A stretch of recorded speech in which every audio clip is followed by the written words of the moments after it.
ஏன் ஆளே இல்லாத காட்டுக்குள்ள நீங்க நாதஸ்வரம் வாசிக்கிறீங்க? அத சொல்லுங்க. மன அமைதி. மன அமைதி. ஒவ்வொருத்தருக்கும் மன அமைதி தேவை. ஸோ எல்லாருமே பாத்தீங்க அப்படின்னா குடும்பத்துல இருந்து கொஞ்சம் விலகியே இருப்பாங்க.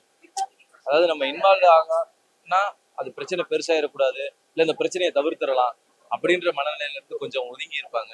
ஸோ அந்த மாதிரியான கதாபாத்திரம் தான். ஸோ அதனால வந்து அப்படியே மன அமைதியை விரும்பி அந்த நாதஸ்வரம் நான் கத்துக்க முயற்சி பண்ணுவேன், கத்துப்பேன், கத்துக்கிட்டு நல்லாவே வாசிச்சு.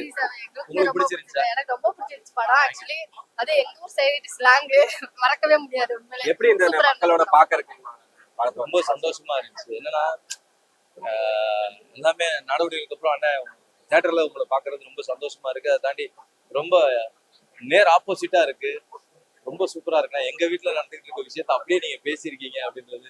அது கிளைமேக்ஸ்ல நான் ஒரு சிங்கிள் ஷாட்ல நடிச்சதை பத்தி எல்லாம் புகழ்ந்து பேசுறது நான் சொல்றதை விட பிடிச்சிருச்சுல்ல? எனக்கு ரொம்ப பிடிச்சிருச்சு. உங்களுக்கு பிடிச்சிருச்சுல்ல? நாங்களா இனிமேல் தான் பாக்கணும். நீங்க சொல்லுங்க. இல்ல ஆடியன்ஸ் வந்து அதுதான் அந்த ஆடியன்ஸோட என்ஜாய்மெண்ட் தான் இவங்க பார்த்தவங்களோட பிரதிபலிப்பு. நான் இது எனக்கு நான் நடிக்கும் போதே நான் முடிவு பண்ணேன், ஏன்னா இது வந்து ஒவ்வொரு வீட்லயும் அது நடக்கிற சம்பவம். ஒருத்தவங்க வந்து உயர்வா பார்ப்பாங்க, ஒருத்தனை தாழ்வா பார்ப்பாங்க. தாழ்வா பார்க்கறதே அவங்களுக்கு தெரியாது.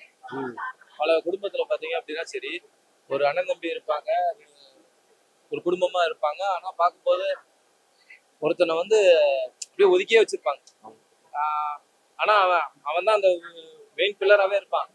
அவனுக்கு ஒன்றும் தெரியாது, அவனுக்கு பாத்துக்கலாம் அப்படின்னு ஒதுக்கிடுவாங்க. ஆனா அந்த வளர்ச்சவனை ஒதுக்குனவனை அப்படியே வழி இருக்கும்ல, அந்த வழி தான் அந்த கிளைமேக்ஸ்ல நான் பேசின அந்த விஷயம். அது நல்லா கனெக்ட் ஆகி எல்லாம் கிளாப் பண்ணது ரொம்ப சந்தோஷம்.